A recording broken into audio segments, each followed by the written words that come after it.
Assalamualaikum warahmatullahi wabarakatuh. Alhamdulillah, lisan kita tidak pernah berhenti memuji Sang Pencipta Allah.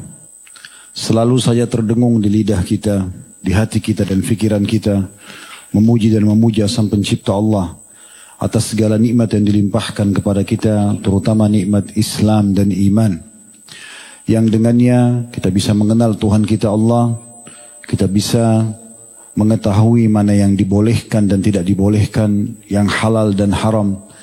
Kita bisa meraih kebahagiaan dunia dan akhirat dengan itu. Karena seorang muslim, dia akan meraih kebahagiaan dunia karena apa saja yang halal boleh dia nikmati, dan tinggal dia menjauhi yang diharamkan. Dan sudah sering kita bahasakan, yang haram sedikit sekali dibandingkan dengan yang halal, sehingga di dunia kebutuhan dia terpenuhi, dan plus lagi dia akan mendapatkan balasan sempurna di akhirat, di kehidupan abadi di surga sana.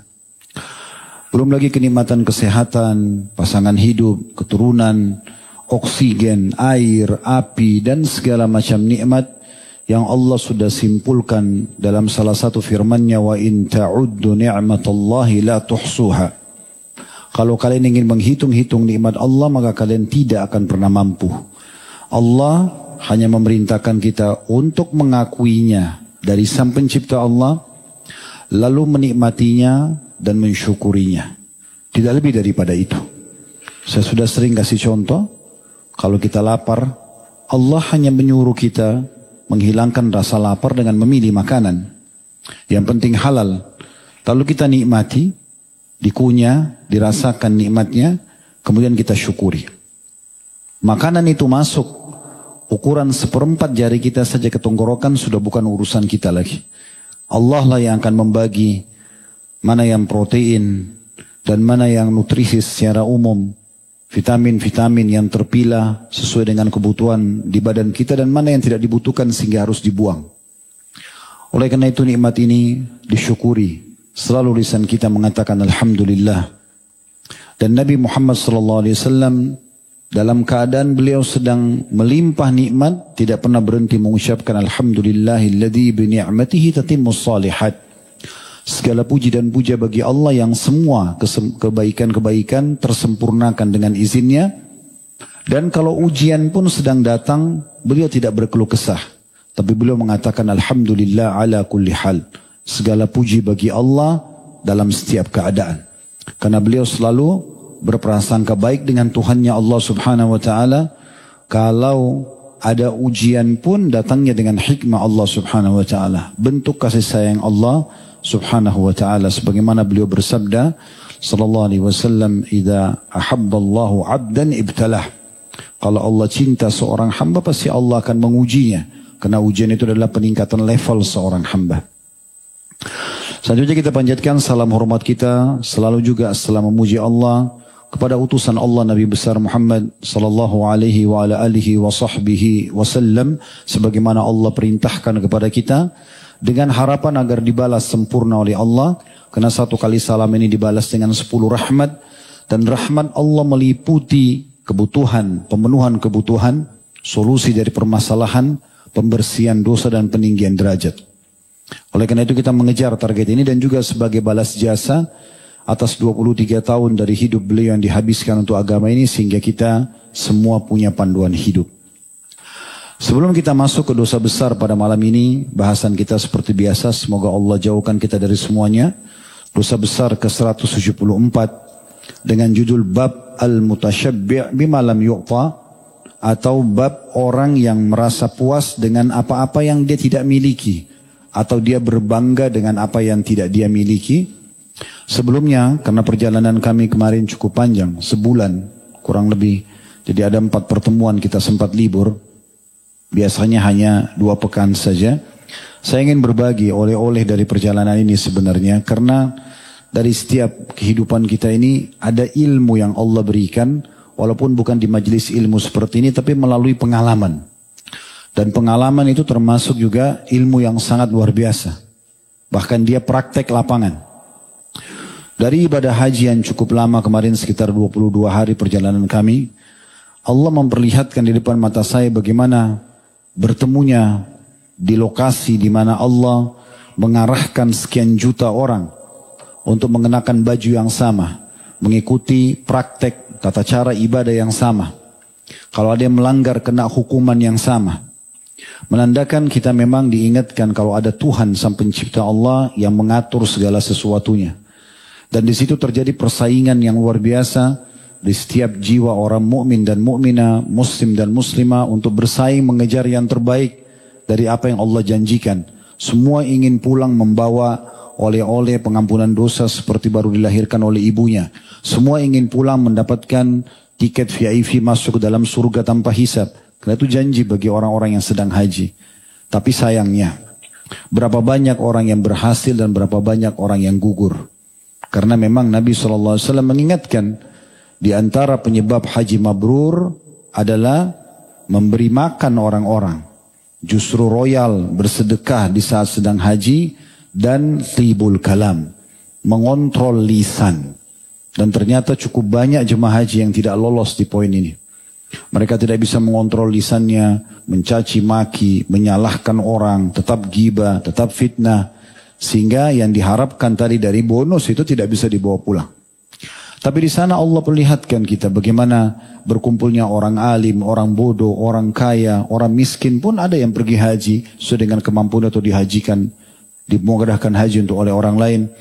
Orang bodoh, orang pintar, orang tua, anak muda yang menandakan semua mengerucut ke satu ibadah. Dan ada juga pengalaman lain selain daripada mengerucutnya kita kepada satu Tuhan Allah dan akhirnya Allah menilai hamba-hambanya siapa yang paling ikhlas dan sempurna ibadahnya. Juga ternyata dunia ini teman-teman sekalian seperti yang kita lihat. Sekali kita ketemu, aktivitas lagi, kemudian berpisah, ketemu, kemudian aktivitas, ya bersama, pisah. Kayak pengajian ini misalnya, ketemu, kemudian kita laksanakan pengajian kita, habis itu kita berpisah. Kalau Allah masih kasih umur pekan depan, kita lakukan lagi hal yang sama dan seterusnya. Dan setiap hari akan sama. Keadaan dunia ini, ada pertemuan, ada perpisahan. Dan ini akan terus terjadi dalam kehidupan kita. Sampai kita menuju kepada akhirat yang memang tidak ada perpisahan selamanya. Karena di sana semuanya kekal. Maka subhanallah baru kemarin melakukan perjalanan, sekarang sudah tiba lagi. Mulai lagi dengan aktivitas seperti ini. Tapi semua ini akan berakhir. Semua ini akan berakhir dan nanti ada saatnya di mana kita semua diminta pertanggungjawaban. Maka harus hati-hati teman-teman sekalian. Kami di pengajian seperti ini hanya bisa bicara, menyampaikan, mengingatkan. Harus setiap orang di antara kita engah. Kupingnya mendengar, otaknya berpikir, hatinya merenungi. Kemudian nanti hasilnya mengaplikasikan dengan anggota tubuhnya. Masing-masing harus bisa menyelamatkan dirinya. Karena waktu terus berjalan dan bagi orang non-muslim mereka selalu bangga dengan ulang tahunnya. Kalau kita malah setiap detiknya kita merasa sedih. Bukan kita malah gembira, bukan merayakannya. Tapi kita merasa sedih kalau ternyata masih ada dosa yang belum sempat kita mohon ampun kepada Allah. Atau masih ada ibadah yang belum kita sempurnakan. Itu yang terjadi dari kehidupan kaum salafus saleh. Mereka setiap kali bangun pagi hari, mereka langsung introspeksi diri. Apa yang kurang kemarin nih dari ibadah saya? Atau apa yang harus saya pertahankan hari ini? Atau dosa apa yang saya lakukan sehingga saya harus segera bertobat sebelum ajal datang? Itu yang terjadi. Makanya juga pelajaran. Di dunia memang ada pertemuan dan perpisahan. Dan kita harus hati-hati di saat perpisahan datang itu menuju ke kehidupan abadi nanti. Di sana nanti tidak ada lagi amal. Di sini tempatnya untuk beramal. Yang terakhir, setelah haji kemarin kami sempat mengadakan tur ke Maroko dan Spanyol untuk membuat paket tadinya umroh plus tempat-tempat ini. Saya ingin melihat sejarah Islam di sana. Setelah saya ambil kesimpulan, subhanallah, saya coba telusuri sejarahnya cukup panjang. Ratusan tahun umat Islam sempat menyebarkan Islam di Afrika Utara dan di Spanyol ini. Ternyata memang ada dua hal yang sangat berbeda. Di masa awal berdirinya kekuatan Islam di sana, di tangan Musa bin Nusair dan Tariq ibn Ziyad rahimahumullah, misi mereka membawa Islam, menyebarkan Islam, meninggikan kalimat Allah, dan tidak pernah berharap ada indikasi dunia. Orang sudah masuk Islam selesai, mereka tidak pernah minta uang, mereka tidak pernah minta jabatan. Taklukkan satu wilayah, sebarkan Islam, mereka terapkan Islam, disebarkan lagi ke tempat lain. Dan itu terus berjalan, akhirnya Allah makmurkan itu di awal-awal. Ternyata fase terakhir pada saat mereka jatuh, itu adalah pada saat mereka justru jauh dari agama. Mulai muncul tawaif atau kelompok-kelompok, satu sama yang lain rasis, suku ini merasa bangga dibandingkan suku lain, sehingga setiap kota di Spanyol itu terpecah pada saat itu. Setiap masing-masing suku ini punya kerajaan sendiri, mereka perang satu sama yang lain, yang satu minta tolong pada kekuatan non-muslim, akhirnya mereka berperang sampai pecah-pecah dan mereka jauh dari agama, sudah mulai masuk segala macam jenis pelanggaran-pelanggaran agama di pemerintahan mereka. Akhirnya Allah cabut pemerintahan tersebut dan cuma tinggal jadi kenangan saja. Artinya Syekh Utsaimin rahimahullah menarik sekali. Pada saat saya merenungi perjalanan kemarin, saya ingat perkataan beliau, kalau umat Islam sekarang mau kembali berjaya seperti awal, maka mereka tidak ada jalan lain kecuali kembali kepada seperti apa yang membuat generasi awal berjaya. Nabi SAW, para sahabat, para tabi'in, mereka semua tujuannya merenungi Islam ini, memegang Islam sebagai pegang hidup, menerapkan dalam hidup dan mengajarkan kepada orang lain. Maka itu misinya, sehingga Islam menyebar. Tapi pada saat mereka sudah muncul kembali rasis, merasa diri lebih, agama Islam dipilah-pilah mana yang mau diterima, yang tidak mau diterima ditinggalkan, udah akhirnya terpecah dan jatuhlah semua. Ini pelajaran sebenarnya. Ya. Jadi orang cuma di sana umat Islam banyak datang cuma berbangga-bangga dengan, oh ini sisa bangunan istanahnya, oh ini sisa bangunan masjidnya. Terus apa? Kenapa nggak dikumandangkan azan lagi di situ? Kenapa nggak ada lagi pengajian? Kenapa nggak ada tilawah Al-Quran? Karena kelalaian mereka dan jauh dari agama. Jadi awal Islam menyebarkan agama Islam, akhirnya karena jauh dari Islam dan pelanggaran agama, akhirnya Allah cabut kekuasaan dan kekuatan tersebut. Allahu a'lam. Baik, itu kurang lebih pelajarannya. Kita coba masuk ke bahasan kita pada kesempatan ini. Seperti biasa, saya akan bacakan dulu hadisnya. Dan ini dosa besar ke-174 yang kita bahas ya. Jadi kurang lebih sudah ada 174 pertemuan kita dengan malam ini. Sebuah hadis yang diangkat oleh penulis Syekh Muhammad rahimahullah, Muhammad bin Abdul Wahhab. Di halaman 138 beliau, bab al-mutasyabbi' bima lam yu'ta, bab orang yang merasa puas dengan perkara yang tidak diberikan atau tidak berbangga dengan apa yang belum dimiliki atau tidak dimiliki. Beranjak daripada hadis Bukhari Muslim dari hadis Asma binti Abi Bakar radhiyallahu anha. Beliau berkata, "Anna imra'atan qalat, ya Rasulullah, inna li dharrah. فهل علي جناح إن تشبعت من زوجي بما لم يعطني?" Tanda tanya. فقال رسول الله صلى الله عليه وسلم المتشبع بما لم يعطى كلابس ثوبي زور. Bahwa ada seorang wanita bertanya kepada Nabi SAW seraya berkata, wahai Rasulullah, sesungguhnya aku memiliki madu, maksudnya istri lain dari suaminya. Ini masalah kehidupan poligami. Apakah aku bersalah? Apakah aku salah jika aku merasa berbangga atau puas dari suamiku dengan perkara yang tidak pernah diberikan oleh suamiku kepadaku? Maksudnya dia bercerita, berbangga-bangga, suami ini memberikan aku ini loh, padahal sebenarnya tidak dikasih. Hanya untuk bersaing dengan madunya. Maka Nabi SAW menjawab wanita tersebut seraya bersabda, orang yang merasa bangga dengan perkara yang tidak diberikan atau tidak dimiliki seperti orang yang mengenai atau memakai dua pakaian kedustaan. Jadi ini inti bahasannya dari hadis ini. Memakai dua pakaian kedustaan. Ada riwayat lain, kalau tadi dari Asma binti Abi Bakar radhiyallahu anha, riwayat yang lain tidak disebutkan di buku kita ini bagi teman-teman yang pegang bukunya, karena di buku cuma disebutkan satu riwayat. Saya tambahkan riwayat lain dari Aisyah radhiyallahu anha, mirip dengan ini, anna imra'atan qalat, ya Rasulullah, aqulu inna zawji a'tani ma lam yu'tini. Faqala Rasulullah sallallahu alaihi wasallam, al-mutashabbi'u bima lam yu'ta kalabisi thawbai zur. Ada seorang wanita yang mengatakan, wahai Rasulullah, aku pernah mengatakan kepada orang lain bahwa suamiku memberikan sesuatu lebih kepadaku. Padahal tidak pernah ia memberikannya. Maka Rasulullah SAW bersabda, orang yang berbangga dengan sesuatu yang tidak ia miliki bagaikan menggunakan dua pakaian kedustaan. Hadis ini riwayat Muslim.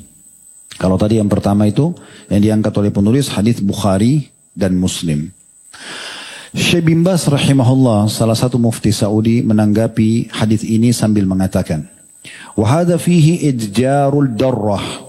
Perbuatan seperti ini akan menyakiti hati si madu, istri yang lain. Wa fihi iftikharun minal mutasyabbi'ah.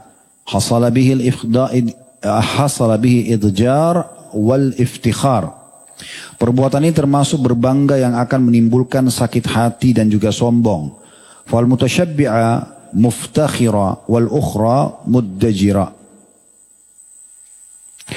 Sementara orang yang berbangga akan sombong dan lawan bicaranya akan sakit hati.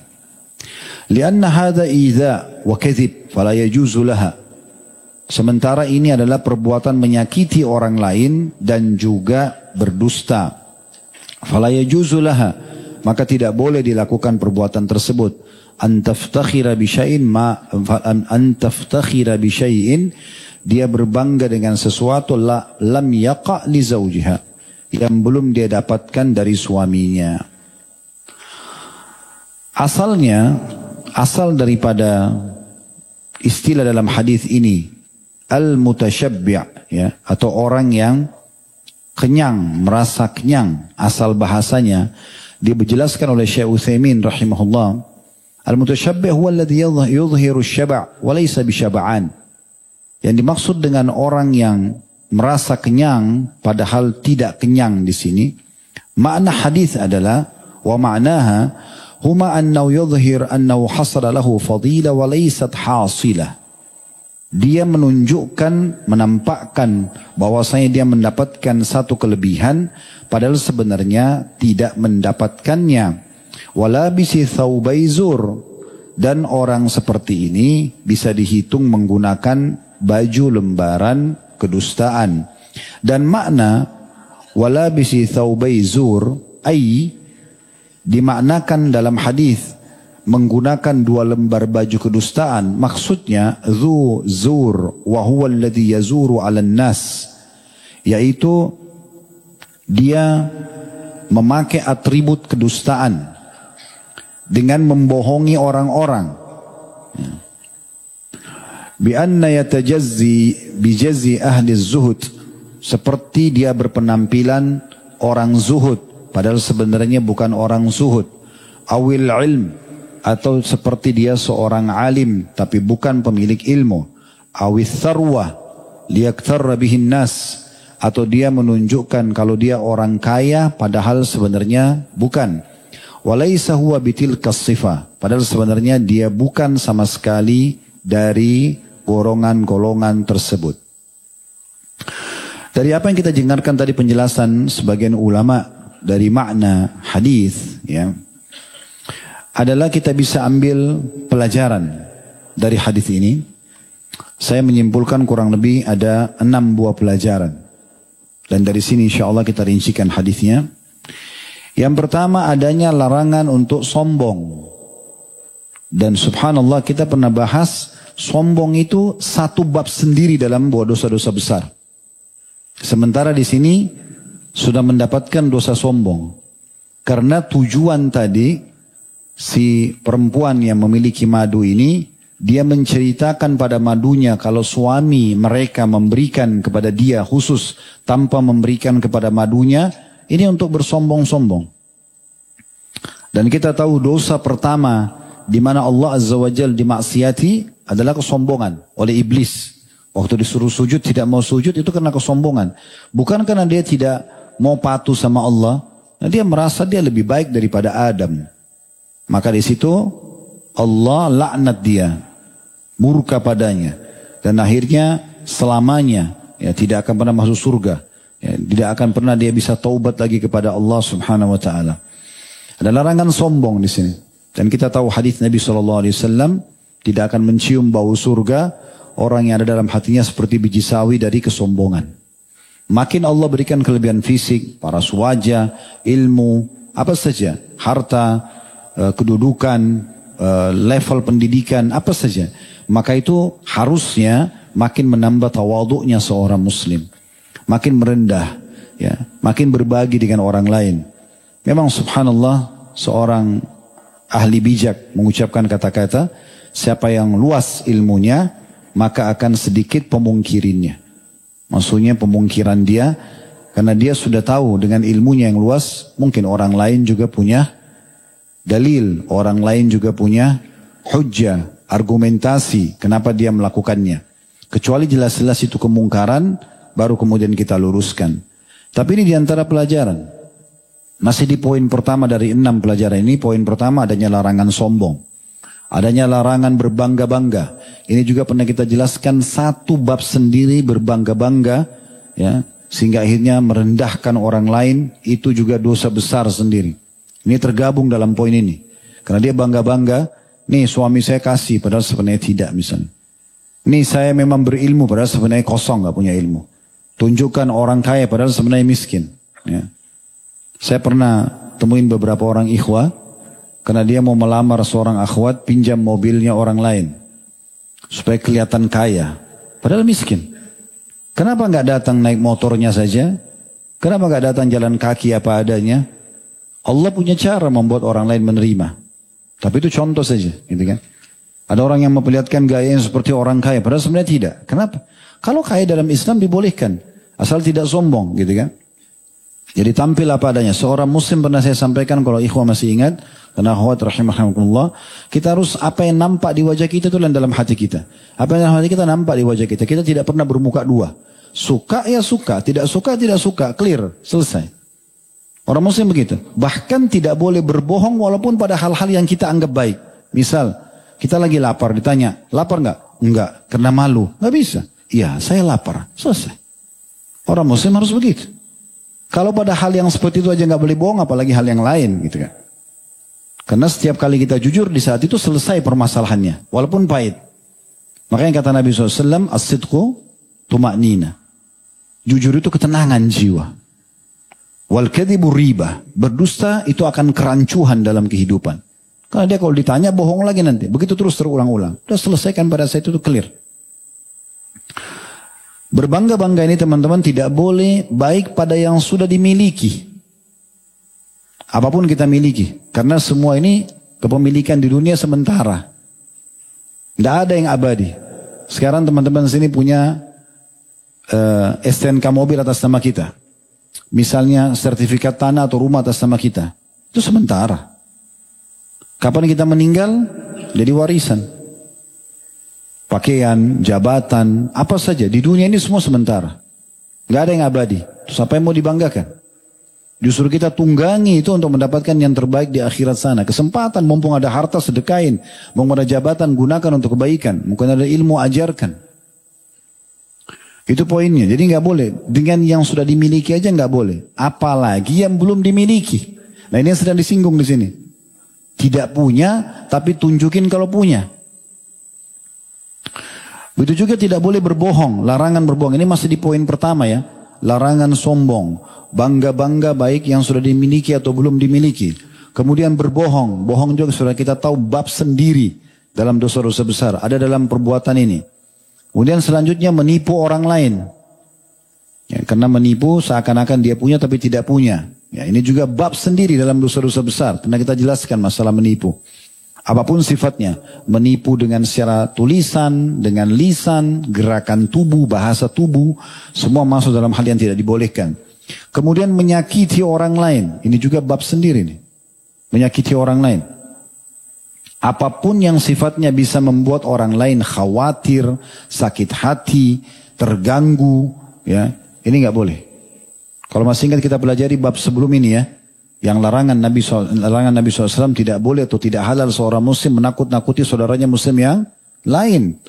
Masih ingat yang saya sampai singgung masalah knalpot yang suka bikin ribut di jalanan, ya, atau apa saja, klakson yang ribut, atau apalah kira-kira. Ini mengganggu orang lain, membuat orang khawatir. Tidak boleh dalam Islam.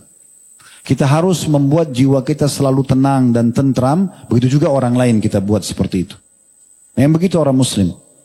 Mereka selalu ya gembira, tenang dalam hidupnya. Kalaupun ada ujian tetap dianggap sebagai pembersihan dosa-dosanya. Tidak ada masalah bagi seorang mukmin. Semuanya dia akan terima. Begitu juga dia akan berikan kepada orang lain. Begitu juga tidak boleh merendahkan orang lain. Apapun alasannya, apakah karena lebih mudah, apakah karena mungkin lebih tinggi, lebih rendah level pendidikannya, apakah lebih sedikit ya ekonomi lebih rendah ekonominya misalnya, atau titel pendidikannya, tetap saja tidak boleh kita anggap remeh. Ingat statement yang pernah kami sampaikan. Kalau kita sedang melihat orang yang lebih tua di depan kita, katakan pada diri kita sendiri, orang yang lebih tua berarti amalnya lebih banyak. Sehingga kita tidak pernah anggap remeh. Lihat orang lebih muda, katakan orang ini lebih muda, berarti dosanya lebih sedikit. Jadi nggak pernah kita anggap remeh orang lain.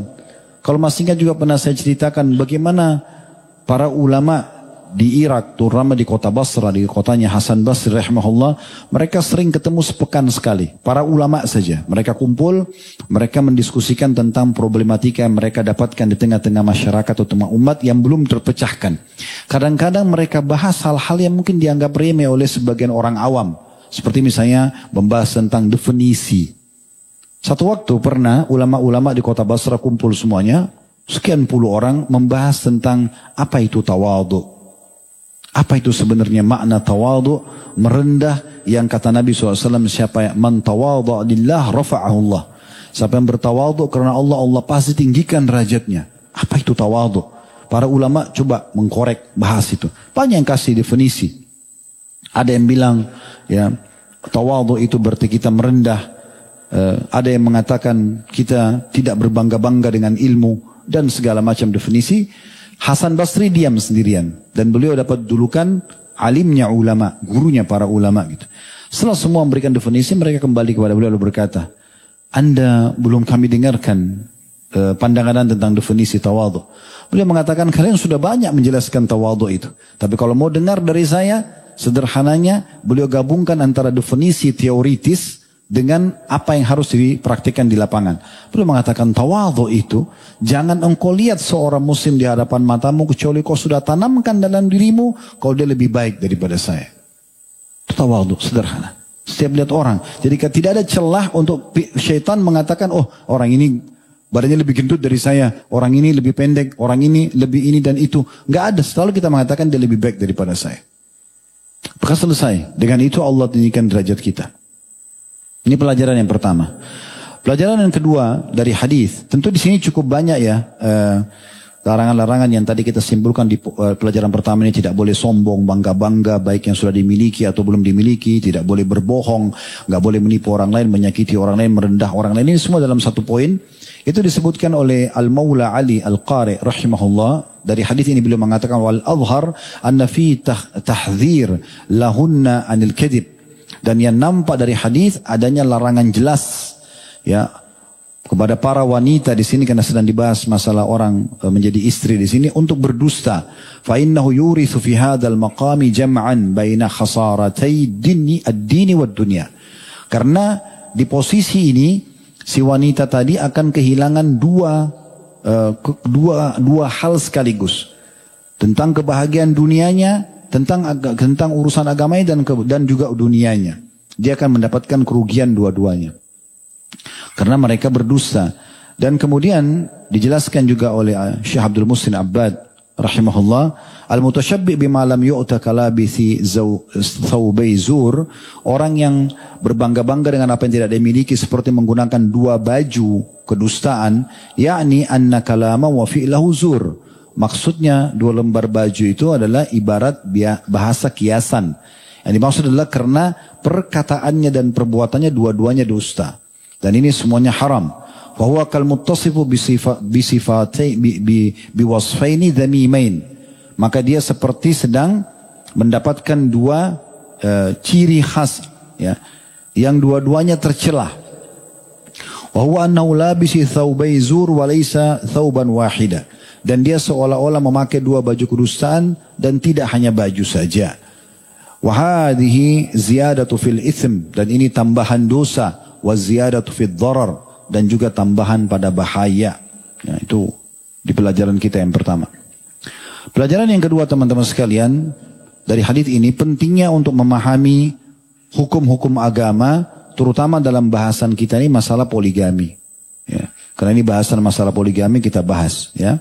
Jadi bahasanya adalah yang kita sorotin tentang masalah bagaimana orang menjalankan perintah agama. Kapan seseorang itu melakukan poligami karena untuk berbangga-bangga? Kamu istrinya berapa? 1, saya 2. Nah, untuk bangga-bangga.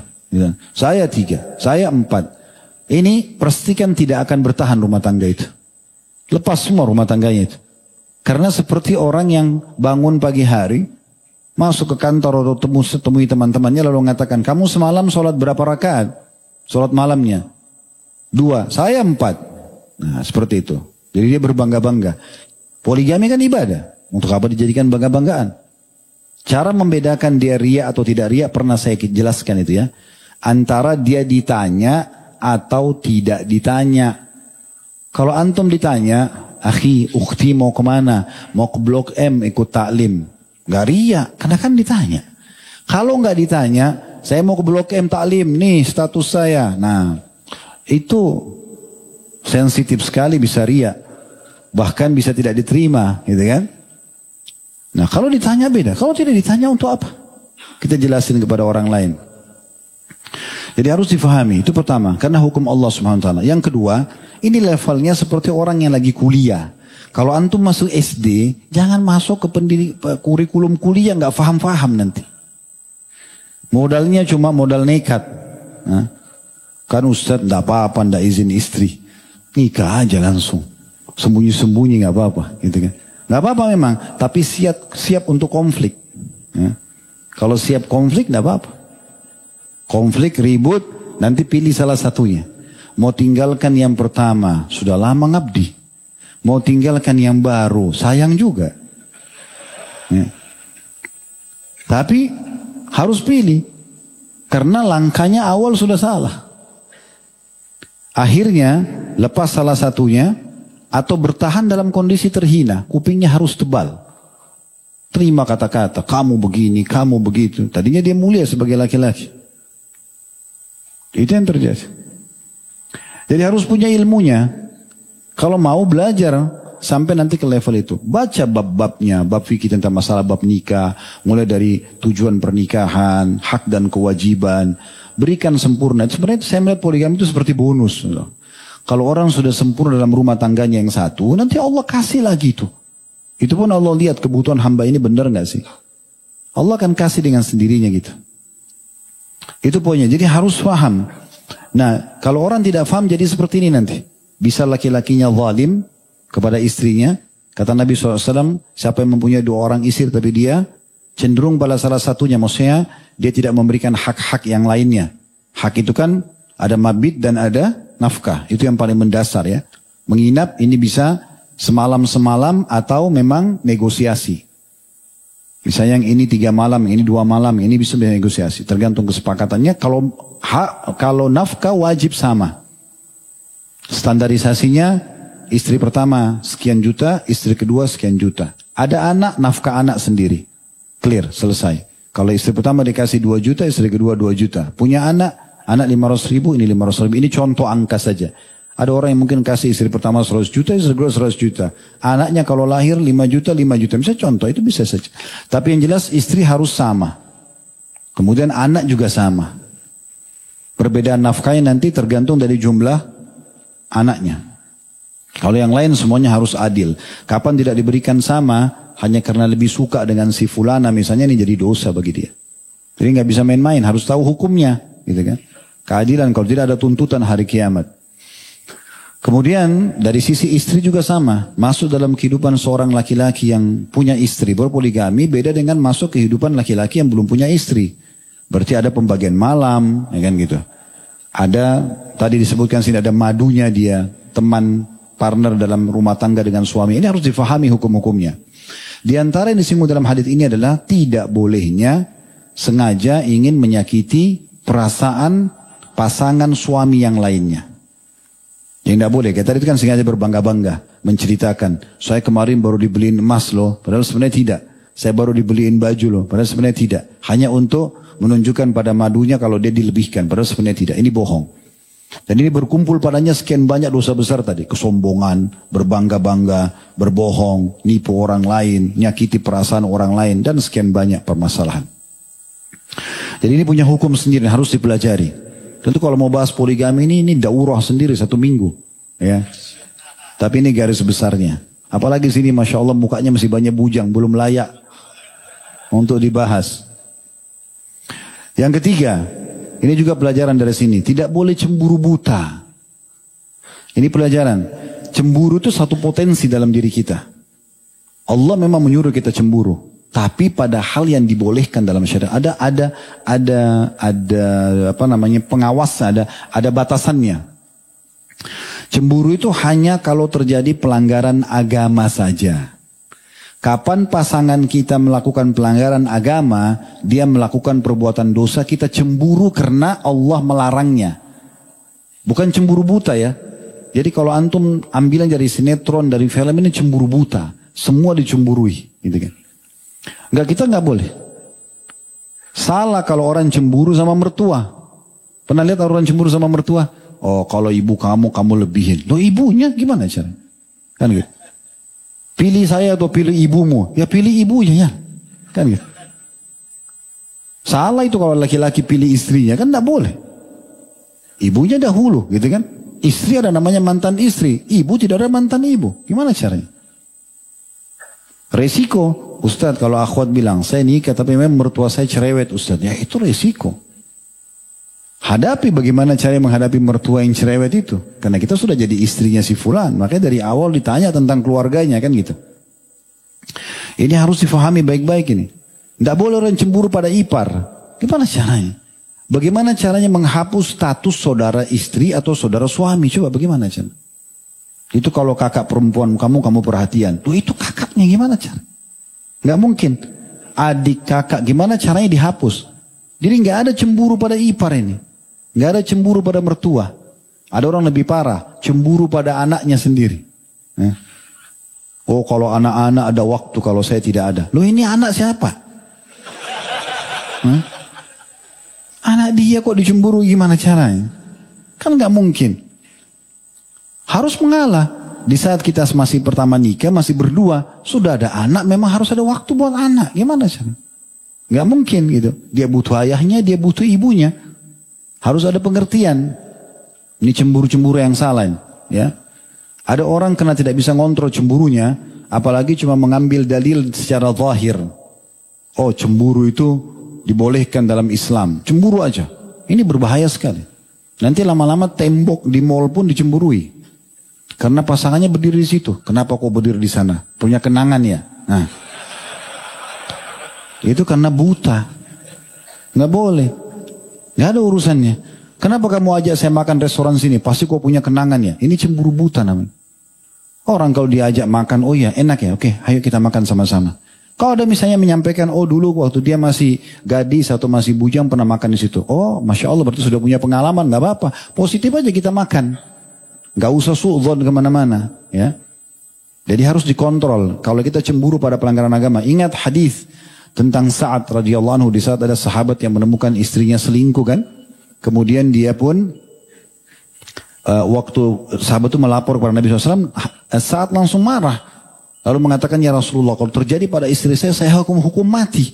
Kenapa? Karena memang dalam Islam kalau sudah menikah, ya status sudah jadi suami atau pernah jadi suami walaupun duda, atau status istri atau sudah janda pernah jadi istri, kemudian mereka berzina, hukumnya rajam. Berarti kan dirajam, dilempar batu sampai mati kalau kepergok kan gitu. Berarti memang sudah hukumnya hukum mati, makanya tidak boleh main-main soal seperti itu. Maka beliau mengatakannya, Rasulullah, kalau terjadi pada istri saya, seperti orang ini melapor, saya akan hukum keduanya. Apa kata Nabi SAW? Kalian lihat cemburunya Sa'ad? Kata para sahabat, iya ya Rasulullah. Kata Nabi SAW, aku lebih cemburu daripada Sa'ad. Maksudnya kata Nabi SAW, saya sudah ajarin loh, kerjakan 1, 2, 3, 4, 5, ujungnya surga. Sholat, puasa, sedekah, haji, umrah, ujungnya surga loh ini. Ini keutamaan-keutamanya. Jangan kerjakan 1, 2, 3, 4, 5. Misalnya zina, bohong, mabuk, riba. Ini ancamannya ya, ujungnya neraka. Kenapa masih ada orang yang milih yang ini? Ajakan syaitan. Nggak milih ajakan saya. Seakan-akan Nabi bilang begitu. Saya cemburu. Nabi cemburu kepada orang yang lebih memilih iblis daripada Nabi Sallallahu Alaihi Wasallam. Lalu kata Nabi SAW, Wallahu aghyaru minni wa min Sa'ad. Allah lebih cemburu lagi daripada aku dan Sa'ad. Jadi kecemburuan boleh, tapi pada pelanggaran agama. Hapus semua pintu cemburu buta, nggak bisa, nggak boleh. Ada dinukil tuh tentang cemburu-cemburu buta. Saya pernah baca buku beberapa referensi sampai kalau istrinya duduk di sebuah kursi, Ya dia marah kalau ada orang lain duduk di kursi itu. Padahal kursi umum, semua orang bisa duduk. Bagaimana caranya? Beli aja kursi itu kalau begitu. Di taman tidak boleh orang lain duduk, bagaimana caranya? Karena istrinya pernah duduk. Kan tidak mungkin. Ini karena buta.